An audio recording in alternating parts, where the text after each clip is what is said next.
Sus não vetting roses por nature siya so this is getting out of hand. I'm telling you, mfuna ukuthi nizole nkulumo leni yamanqinza.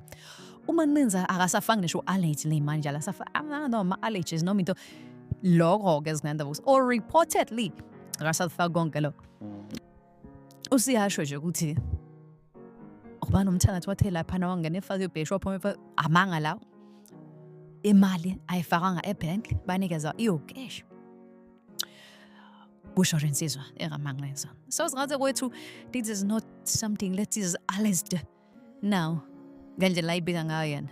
It seems like useyikhuluma nje straightforward.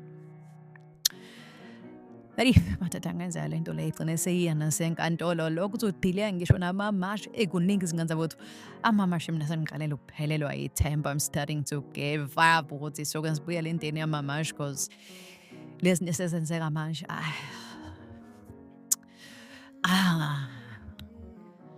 so ngokusho kwamanqinza sikhuluma nje uphakela umthakathi ulala phezulu kwamamiliyoni avuka kwabale nkosi yami cash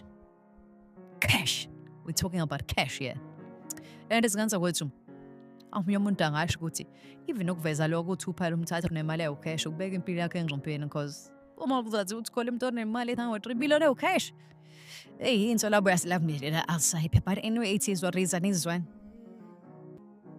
ali basebeyithathi 1.5 million after umhlangano kwavunyelwana ukuthi after i-media briefing ayizoyenza umfethu uphakela umthakathi uzobe sawuthola futhi omunye uzobe sekuphuma omunye 1.5 million ingakho-ke ngibethiwa ngene efaka ibheshu waphuma efaka ibheshu esho ukuthi uyayichaza le ndlela yakhe kodwa imali ayingenanga ku-bank account wayithola nje ku-cash.